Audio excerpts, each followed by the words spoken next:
Cuentas y me gustaría que ejemplificaras, ¿se puede ejemplificar con algunos procesos? Bueno, el primer proceso del baldío es muy fácil de entenderlo, porque yo recuerdo en los momentos, lo que nosotros llamamos, creo que el nombre que le ponemos a veces es la protohistoria, por ahí en algún momento trabajo con un grupo de personas que todavía no sabía si eran estudiantes o iban a hacer el grupo, sobre una versión de Antígona de Noé.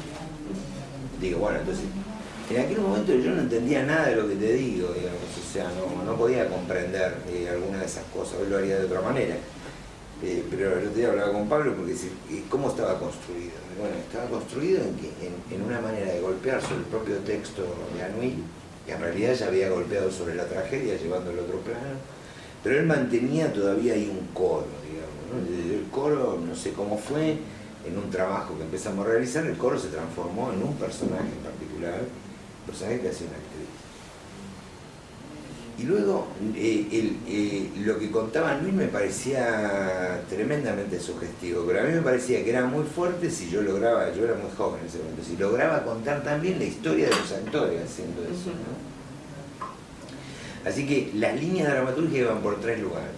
O sea, por un lado venía aquello que había escrito Anouilh y su mirada sobre la vida de Creonte y compañía, la de los actores que realizaban eso, con una serie de problemáticas que ocurrían al mismo tiempo, y el teatro, ¿no? Puesto en la mirada de lo que antes había sido el coro, casi como jugando toda esa mirada, ¿no? Entonces eran como mecanismos más simples de trabajar. De esa manera, a arribar a, qué sé yo, a Memory Mouse, digamos, ¿no? Donde cuando nos sentamos, me acuerdo que no estaba muy claro, nosotros sabíamos que queríamos trabajar sobre algo que hablara sobre la memoria destruida. Hoy por suerte, hace ya unos cuantos años la gente habla con más claridad sobre la situación de los derechos humanos, por ejemplo, pero en ese momento a nosotros nos parecía que era como la basura escondida bajo la alfombra, pero la verdad es que era lo único que conocía. Que por lo menos yo quería hablar sobre la basura escondida. Así que casi todo el mecanismo de operación fue trabajar sobre la memoria. Y a partir de intentar trabajar sobre la memoria, ahí empieza un mecanismo que no es muy distinto al que utiliza Barba hoy, ¿no? Barba ya, el superadulto, me sorprendió mucho porque yo fui a trabajar con él sobre Andersen, y en realidad cuando yo llegué quedaban 13 horas de material que había empezado en 20 y pico, y eran nada más que eran imágenes, pero eran imágenes de cada actor, eran imágenes de los asistentes, y propuestas de otros, me eran pero montones de imágenes sobre el mundo de Christian Andersen, ¿no? Bueno, nosotros trabajamos así. ¿Cómo trabajamos? Es decir, a partir de eso que nos proponíamos hay como un mecanismo, tal vez evocativo interior del actor, que se transforma en imágenes. Con esas imágenes construíamos una gran cantidad, no sé, una parva de imágenes. Hablamos de la biblioteca de imágenes, llamamos nosotros, ¿no? Entonces a partir de ahí empezaba a aparecer una síntesis, de a poco, una síntesis argumental y la capacidad de cortar, de volver a unir y revisar la forma dramaturgia. Para ser claro, te voy a contar una anécdota que creo que no la cuento nunca, pero que es así. En el 2000, en Alemania, voy a la ISTA. Entonces, en esa ISTA, en la noche, exactamente a las 20:30 de la noche, alguien me golpea la puerta, era Julia Barley, una de Lode, y me dice: Eugenio dice que mañana a las 8 de la mañana hables de dramaturgia. ¿De qué? De dramaturgia. ¿Y qué cosa? Y me dice, no sé, entonces lo llama por teléfono y me viene y me dice que hables lo que siempre hablas con él. Porque estaba dedicada a la dramaturgia, a esa sesión de la ISTA. Sí, la del 2000, en Bielefeld, en Alemania. Yo no pude dormir toda la noche, porque no sabía qué decir. Pero me parece que en ese relato de ese día empecé a entender qué hacíamos nosotros, ¿no? Yo explicaba en esa mañana, mientras lo traducían a 2 idiomas distintos, lo cual hacía mucho más lento el hablar y era muy molesto para los latinoamericanos, era como muy complicado, de que esa construcción de imágenes derivaba inmediatamente, antes yo pensaba que derivaba en una especie de Frankenstein, ¿viste? Vos agarrás así, agarrás un brazo, agarrás un ojo, algo que se parece a un ojo, lo ponés y armás un muñeco de esa forma. Que ese es el primer elemento, porque después hay un trabajo que viene. Entonces, me había acordado durante la noche de... me olvidé el nombre, de... ay Dios. Esta película... de los replicantes, ¿se acuerdan? Blade Runner. Blade Runner. Que es impresionante porque en realidad casi todo el film habla de unos seres humanos que han sido construidos, que además son muy bellos, tanto las mujeres como los varones son muy bellos, atléticos.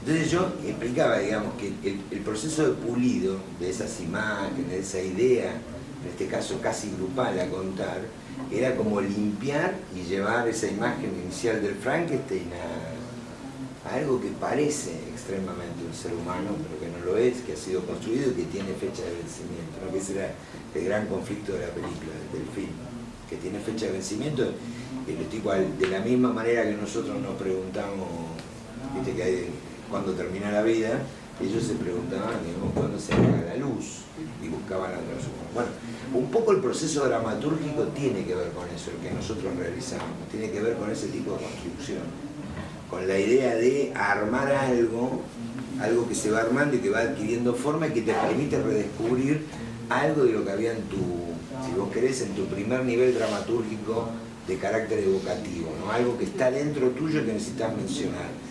Memory Mouse me parece un buen ejemplo para eso, porque está claro, como otros materiales del grupo, que ahí aparecen, viste, como las obsesiones de cada uno sobre la pérdida de memoria, que podían tener con la vida, con la sexualidad, con lo adquirido o no adquirido, que podían tener que ver con el recuerdo del propio Maradona perdido, o podía tener que ver con la desaparición violenta y transformar a, digamos, a esas personas que estuviste viendo casi durante una hora en el material en algo que ahora es inasible o se transformaban casi en unos ratoncitos.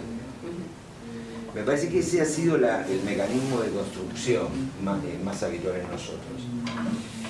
Obviamente cuando vos te enfrentás a Danson Park los mecanismos son parecidos, nada más que hay una estructura que yo por ejemplo si vos me preguntás la mirada clásica, Danson Park desde el punto de vista estructural es débil, tiene alguna debilidad, pero desde el punto de vista estructural vos decís, no, bueno, pero acá, ¿y dónde está el conflicto? Entonces ahí apareció también una mirada que yo creo que es de todo el grupo, digamos, por ahí un poco, el director siempre está como un paso adelante, pero es una mirada grupal de dónde vos metés esa conflictiva entre hombre y mujer, en esa realidad. Pero digo, el proceso de análisis es también a través de imágenes, casi a la manera de César Briego, la que te estoy diciendo que utiliza ahora actualmente también Eugenio Barba como un mecanismo. Un poco eso. Y pensando en tu propio aprendizaje, sí. Cuéntanos, habíamos adelantado algo, pero en relación a la dramaturgia, ¿cómo pudieras como elaborar un poco, cómo armaste, cómo te fuiste formando, digamos? Sí, creo que sin entender qué se hacía, ¿no? Lo que pasa es que hay un momento, digamos, en realidad el proceso empieza como al revés, porque es el proceso de construcción grupal que me lleva de la condición de actor a tener que ser el director del grupo. Fue así. De ser el director del grupo a buscar los textos que nos parecían que podían despertar en nosotros algunas cosas. Y después atravesar la aventura de encontrar cosas propias para decir con una textualidad que también no encontrábamos en textos ya escritos. Y ese proceso fue el más doloroso, digamos, porque tal vez el primer espectáculo de esa naturaleza nos metía como en un mundo ya no antropológico teatral, sino como mirada antropológica sobre un hecho. Y por supuesto la dramaturgia, hoy que la veo a la distancia, tenía todos los problemas de aquello que yo no conocía o lo que el grupo no conocía, entonces se hacían como más estiradas, un espectáculo lo primero que necesita es que el espectador no se vaya, digo, para decirlo muy burdamente, que no se te vaya, no de la sala, que no se vaya de acá tampoco. Yo creo que los primeros espectáculos cada tanto se iban, me da la impresión. Entonces ahí es donde aparece, ¿sabes qué? La relación del grupo con Eugenio Barba. Para mí eso sí fue decisivo, poder comprender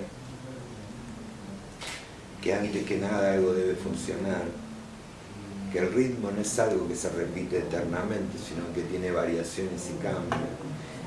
Poder comprender que esa acción que entendía no era, que había comprendido ya en el trabajo con el grupo, no era una acción virtuosa en sí misma, sino es algo que modifica tu propia percepción, pero en ese instante modifica la percepción del espectador.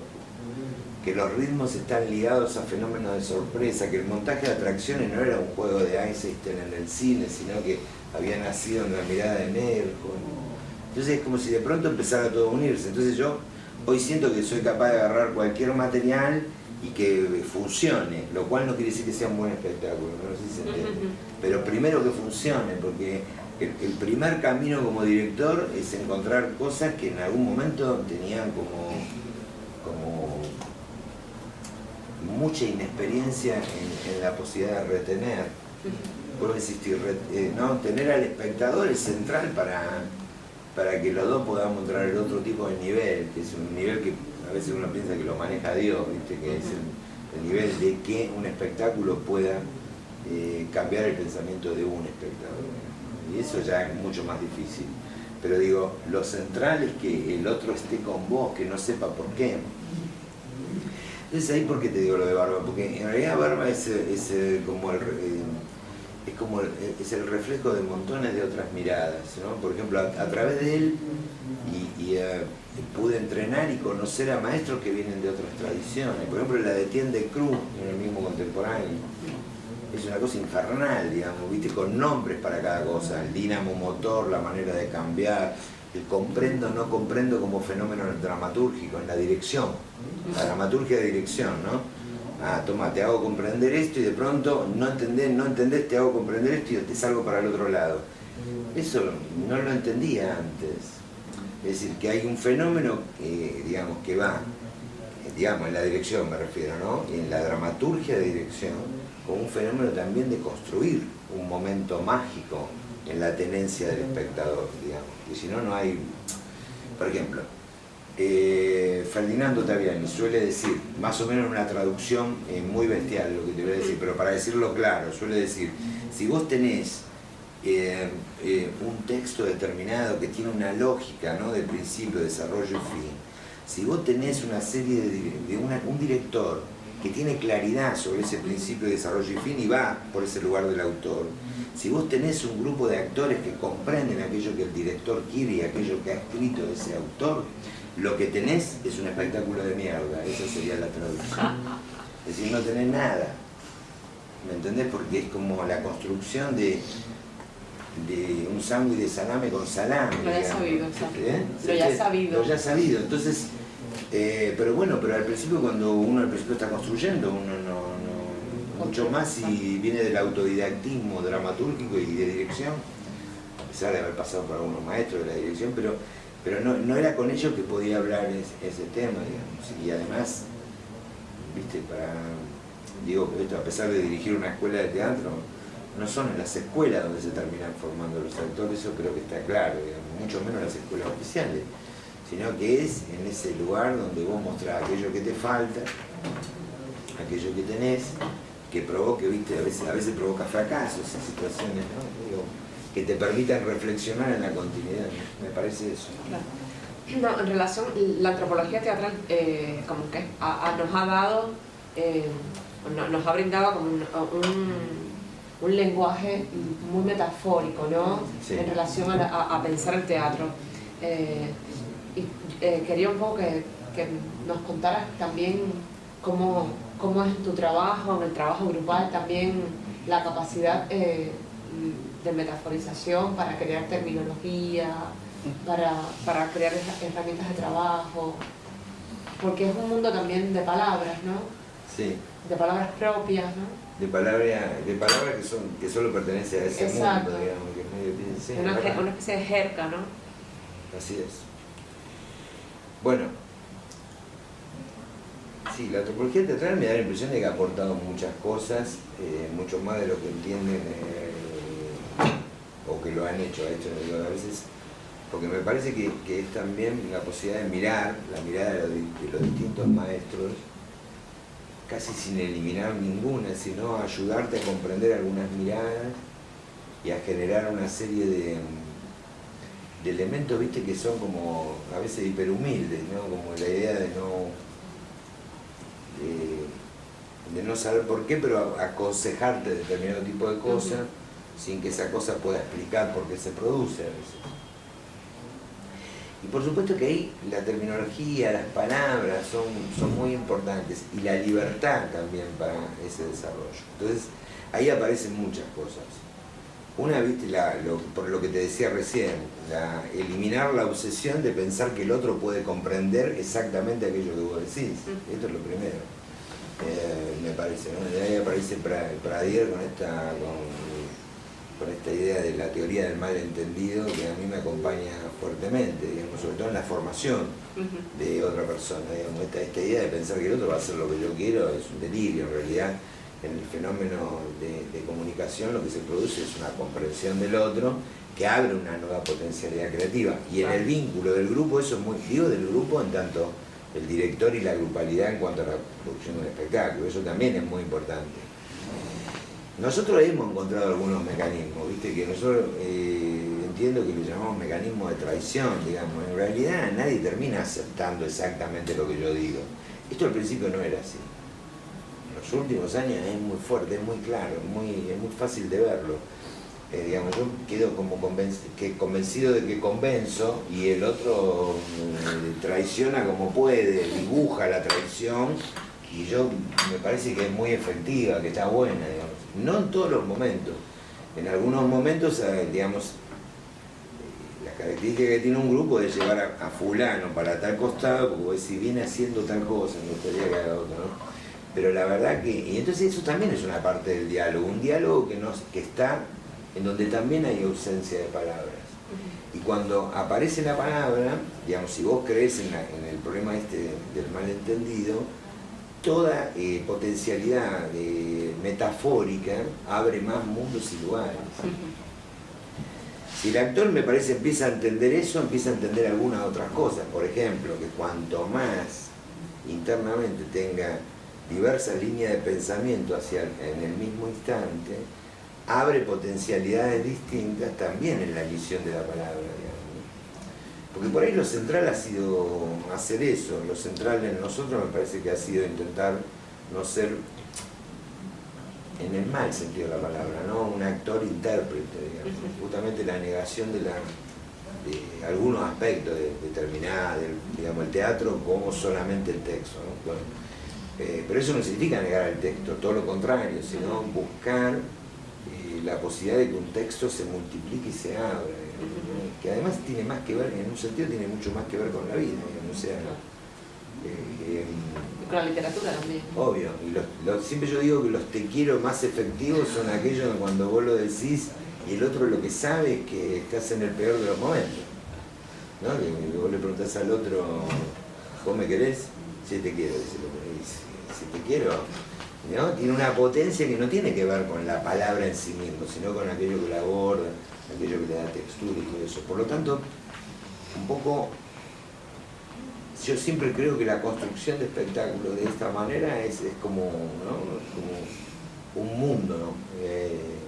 Que se abre en los componentes de esa situación.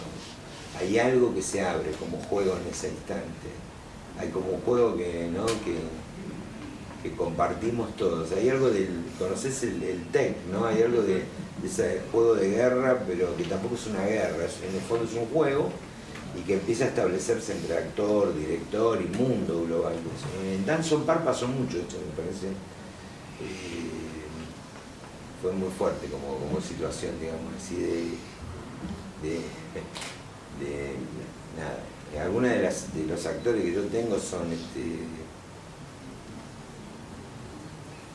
me parece, por ejemplo, que Laura Martín es la más rebelde en ese sentido. Entonces vos la llevas por un lado, qué sé yo, y de pronto aparece por otro lado que y vos decís, no, pero si este lugar también me gusta, ¿no? Bueno, pero tiene que ver con una manera de dialogar, y ese diálogo tiene que ver con el hacer, si no es muy difícil trabajar, digamos, claro, en ese sentido. Y a veces has tenido como hipótesis previas, cosas que en relación a lo dramatúrgico querías probar. Sí. Y cuéntanos un poco de esto. Sí, yo no me acuerdo cómo eran, pero generalmente casi todo espectáculo tiene una hipótesis previa. Puedo dar el ejemplo que me parece que es claro, que es el de Fría como azulejo de cocina. El de Fría de azulejo como cocina es, como muchos otros, fue a ver, hay personas que ligan la antropología teatral y una técnica a una determinada estética. Me parece que Baldío claramente ha demostrado que no tiene que ver con eso exactamente, aunque sí, obviamente hay una forma. Entonces me parecía que un material de esa naturaleza ayudaba mucho. El segundo era, me parecía que la comicidad era un lugar que nosotros no explorábamos a fondo. Era un momento que, digamos, ahora como la comicidad empieza a aparecer más en el sentido, si vos querés, freudiano, ¿no? Como esta idea de...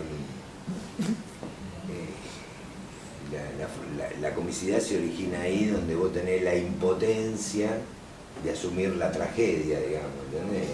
Esto plantea Freud, y me parece que nosotros eso sí lo hemos incorporado en casi todos los materiales, digamos, ¿viste? A veces nos parecía que al principio vos pensás que lo dramático, no es así, no funciona así.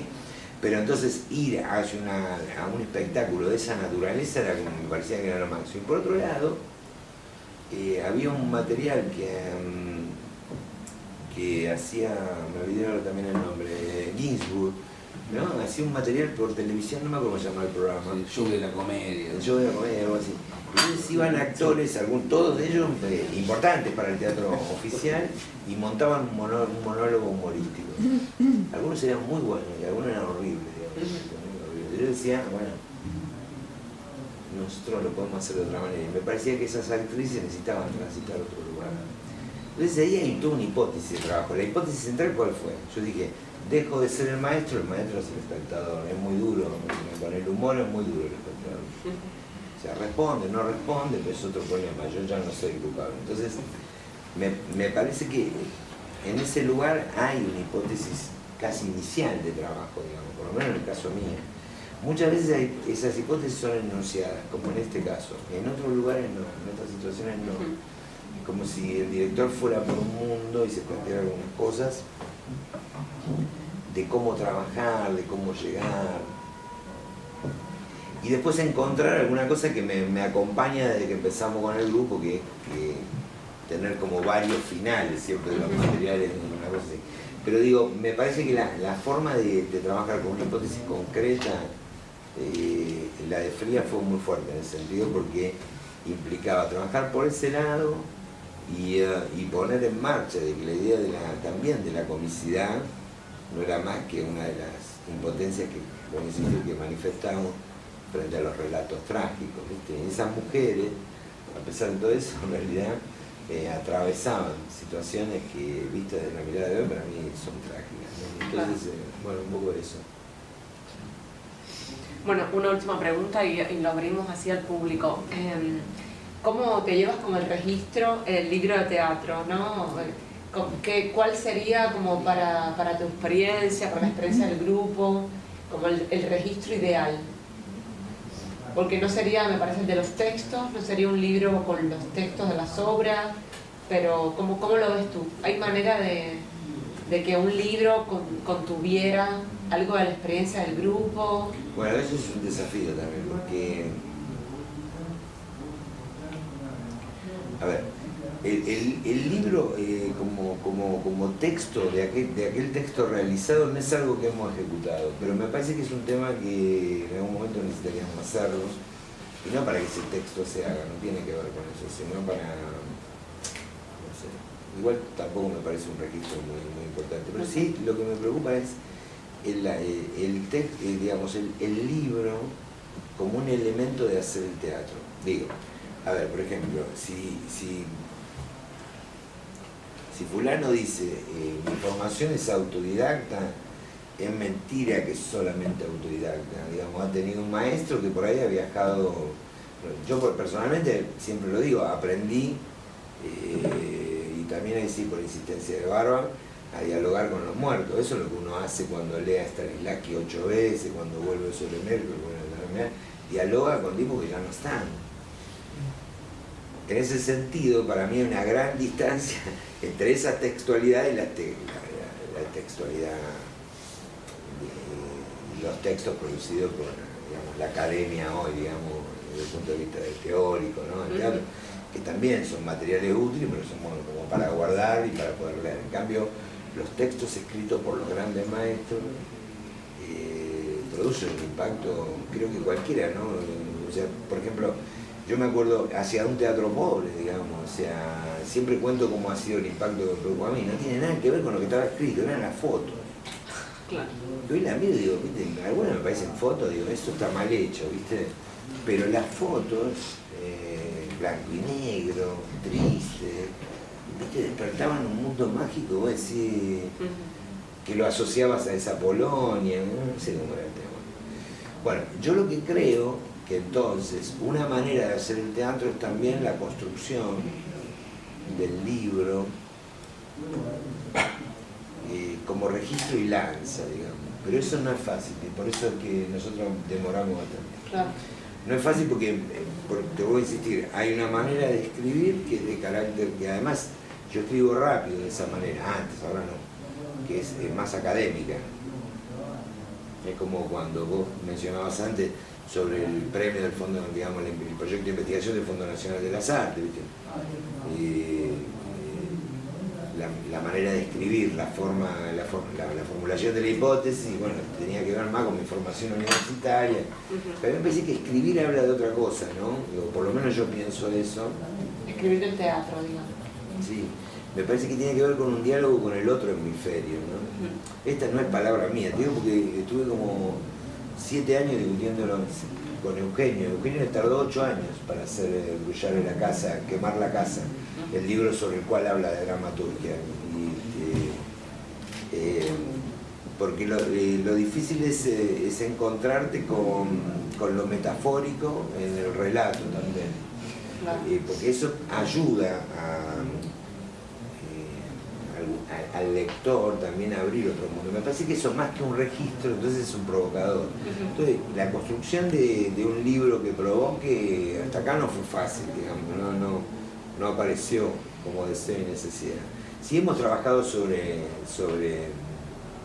el tema de los videos, las imágenes, ese tipo de cosas. Y me parece que en el último tiempo estamos más como preocupados por preservarlo. Pero eso no hace más que constituir un archivo, digamos, sino, pero lo otro es un tema que estamos como todo el tiempo dándole vuelta, y dándole vuelta también a algunos maestros, por ejemplo, en el último tiempo nosotros estamos produciendo un libro de Flasser, que se supone que tiene que editarse en breve, y siempre hay un agregado de un cambio en la versión italiana. Nosotros queremos hacer la versión español, en español de Grotowski y compañía, se llama el libro.